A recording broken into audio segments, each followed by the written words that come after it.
But as I experienced that over the decades, I also noticed that so many people who are great achievers were just not happy.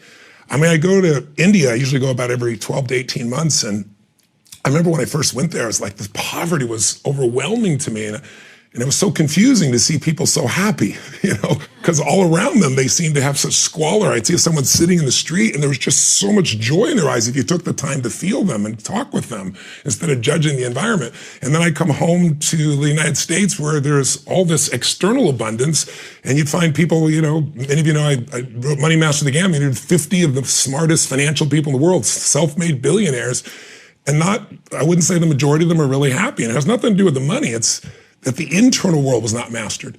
So if there's two sciences or two master skills, I think, in life that we want, it's like if we took East and West and put them together and we didn't make the other one wrong, we'd say, hey, it's mastering the science of achievement, but also the art of fulfillment. And of the two, for the last 4 or 5 years, I've been traveling the country, really trying to get people to feel and experience the beauty that comes when what's inside is great, regardless of what's outside. The outside world will never make you happy long term. What you get will never make you happy. Who you become, what you experience, what you give, that's what makes us really happy. You don't know what's happening in the future and you're uncertain. You go like, oh, what do I want? I don't know. Because your mental emotional state is the single most important ingredient to not only success, but fulfillment. And most of us do not know how to manage it. And when I say manage it, I'm really talking about your mind and your emotions, right? Those are the two things that if you can master those, because most people are trying to master the outside world, and you can't control the outside world. You can influence it. But the one thing you can control is how you use your mind, what you do with your emotions. And if you think about the quality of your life, again, look at people who supposedly have everything and they're miserable. I get those phone calls from the people that are so, quote, famous, the great actors, the great musicians. They won the Academy Award. They just won the gold medal, and they're literally depressed. And the reason is because they thought getting something would eventually make them feel a certain way, and it does for this long. And then you're off to the next thing. And then, when you work so hard for something forever like that, it's not there. So what I really like people to understand is that the quality of your life is the quality of your emotions. If you have $1 billion and every day your habitual emotions are feeling frustrated and stressed and overwhelmed, your life is called frustrated, stressed, and overwhelmed. If you have 3 beautiful children and a great husband or a wife or boyfriend or girlfriend, and every day you worry, your life is not love. Your life is worry. It doesn't matter how you have this beautiful family. So think of it. Emotions control the quality of our life. And we have habitual emotions. That's why you'll see people who, they're always angry about something. I'm sure you know somebody like that. Or they're always worried about something. If they're not worried about somebody they know, they worry about something they don't even know. Right? Or, some people that are, think they're funny and they're not, but they have a good time, Who do you want to hang out with? So learning how to direct your emotions, and emotions create everything. Everything you want in your quote unquote success will be driven by having certain drives of emotion. And, think about it. Emotions create wars. Emotions create peace eventually. Emotions are what get you in a relationship. Emotions, how we all got here, somebody had sex and that was driven by emotion. So we are incredibly emotionally unfit today. When I was growing up, I grew up very poor, and I'm the oldest of 3, and I had to do all the shopping, all the grocery shopping on my bicycle, come home, make the meal, and I was happy with all that. But then, right when you wanted to be done with your work and go watch sports or do something great, I had to wash the dishes. So I swore someday I will never do the labor of washing dishes. I will afford a dishwasher. I will find some way to not have to do dishes. I tell you this as a background because when I told him I couldn't be a furniture mover, he looks down and goes, oh, only one other job left, dishwashing. Now, dishwashing in India is a different labor than you might picture in your kitchen. And you're in this ashram, and I report, and there's these milk solids and yogurts on the floor, and you're standing in your bare feet, and you're taking these filthy dishes coming across, and it's 4 hours a day for 6 or 7 days. I'm telling you, I was so angry, I was so mad, I was mad at myself that I was there, and I was washing these dishes and upset, and plus I was a vegan, and I didn't like the fact there was milk on the floor. I was judgmental about everything. In the middle of all this stuff, after about an hour of being angry, I got tired of being angry, and some part of me kicked in and goes, damn, whatever you do, you're the best at it. Why don't you be the best damn dishwasher? So I started washing these dishes with a frenzy. I'm like, come on, guys, speed this thing up. And something magical happened. The thing that I thought was most disgusting and filled with labor and work became play. And I started to laugh at myself. And I thought, what an ego jerk you are to think that you're below washing some dishes. And then I got beyond my ego and jerk into why not just enjoy whatever you do, and then when you do, all of a sudden it's not work anymore.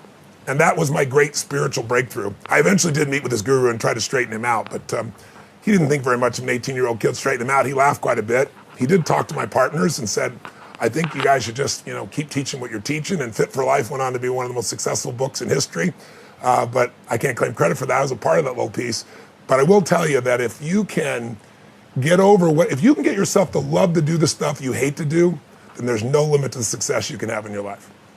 If you can take the things that you're afraid you'd have to do to succeed in your business or to succeed in your life or to succeed in your relationship, there are things everybody doesn't want to do. And the more focused you are on how you're not going to do that, the more life seems to bring those things up for you and makes them barriers. That fear that we're not enough is what's getting in the way. And you don't get over it. You get beyond it. And the way you get beyond it is you just train yourself. And as you just said, that's why in the seminars, it isn't just the content.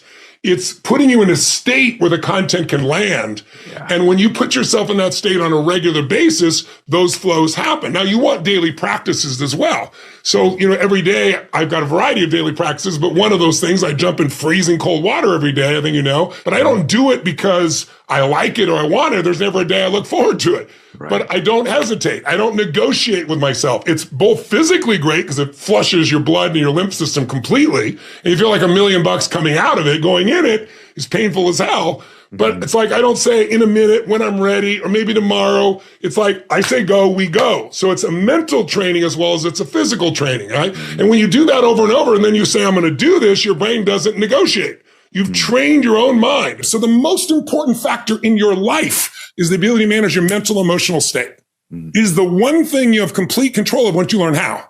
Then it becomes just the daily discipline. And it's not even discipline. It just becomes habit to say, I'm not going to live in this lousy pace. I'm not going to put up with it. I know what to do. Let me do it. Let me move forward. But that's why, I do programs and events where I immerse people. Yeah. Because, you and I can talk about this to you and just kind of nod your head. But if I put you in an experience, correct. I always tell people a belief is a poor substitute for an experience. You can have a belief about China. I take you to China, you're going to have an experience. It's very different. So true. And so I think human beings need to put themselves more in experiences. A lot of us today, especially with COVID, being stuck at home and doing business from home, a lot of people are stuck in their head. Yeah. I tell people, get in your head, you're dead. You'll just go in circles. Get in your head. You got to get that body and that energy moving, and then your head will start to work as well. And so instead of finding the limitations, find the strengths, or decide what every great leader does, create your own culture. Right? That's what a leader does. They don't adapt to the culture. I'm sure you've heard the old phrase that says, reasonable people adapt to the culture, unreasonable people adapt the culture to themselves. That's why all breakthroughs come from unreasonable people. I'm paraphrasing, that's not the right language, but that's the essence of it. And so it's like you have to then find within yourself that I have so much passion, so much certainty. I'm going to build that certainty. And instead of getting overwhelmed by all the things you got to do, you're going to say, let me just make sure every day I'm making progress. There's so many ways that we define ourselves, and identity is just the culmination of the beliefs you have about who you are. But those beliefs control how you think, how you feel, what you perceive, how you interact with people, what you're willing to do, not willing to do. The most powerful force in the human personality is the need to stay consistent with how we define ourselves. And, if you think of someone who's having, quote, an identity crisis, what is that? They turn a certain age and they quickly question everything they had accepted. A belief is something you feel absolutely certain about. You don't believe something if you start to question it. You produce doubt. And so sometimes there are certain stages of life where someone suddenly goes out and has this identity crisis and they buy a sports car or whatever the case may be, and they change their hair and they do everything else. But what's really happening is they're trying to redefine themselves, having defined themselves a long time ago. And we all have these ways of defining ourselves. But let me give you an example of just how powerful it is. So I'll give you a simplistic example. I don't know if you ever smoked cigarettes or know someone who did. But if you go to someone who smokes cigarettes and no longer does, and you said to them, would you like a cigarette? They wouldn't say to you, what brand is it? What would they say to you? No, I'm not a smoker. I'm not one of those. And that's really important because we define ourselves by what we are and by what we're not. And it's not effortful when you're not a smoker. It's not effortful if you say, I'm a health nut, to, not smoke. It's just not part of your world. You don't even consider it, because that need to stay consistent with how you define yourself is the basis of a human being's basic personality making decisions. Now, the downside of this, of course, is you can create a negative identity for yourself. You can have an identity that says, let's say you've put things off a lot, and you're about to go do something, and then you get fearful. Everybody has the fear of failure, the fear of something, of the unknown. And the last minute, you don't do it. And then you say, I'm really going to do this. And you do it again and again. After a while, you don't want to disappoint yourself. So you might develop a new identity and say, I'm a procrastinator. Well, once that's who you are, that behavior is going to be consistent. It is that powerful a control system on how we function as human beings. So anything you attach the words I am to over and over again, consistency with your language, with your emotion, and with an emotional intensity, you'll eventually become it, because it becomes a belief, and a belief is self-fulfilling. Whether you think you can, whether you think you can't, you're right. So I think this subject, being able to differentiate between having a certain feeling or acting a certain way and being that kind of person, is huge. You can use this tool. When I'm working with somebody, I'm looking to create a lasting change. I'm looking to help that person shift how they perceive who they are permanently, not just what they were doing. And this person, by the way, told me at one point, he said, what do you want to accomplish? And I gave him some of my dreams and goals. And he said, well, those are big. He said, how many, private equity guys do you know? How many people, investment bankers do you know? And I said, no, I don't know, maybe a dozen. He goes, how many you spend time with? I said, none. He said, I want you to go and spend time with them. I said, but I don't have something to give. I always have to give something. It's just my way I'm wired, right? I don't know what I really want yet or how to do it, because it doesn't matter. They're going to want to be around you, get around them. And I did this for months. And then suddenly one day, sure enough, he said, they're going to want to do a deal with you. And then somebody brought me this deal. And the deal at the time, made me about $40 million in 2 months, when I'd never made $4 million in a year working 20-hour days.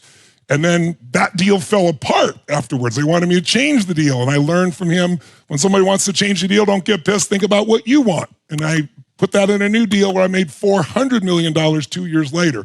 So proximity is power. Put yourself in proximity, keep your passion alive, keep making progress, and make sure you're trying to innovate or grow every day in some way. Face your fears every single day. You'll find it'll change your life.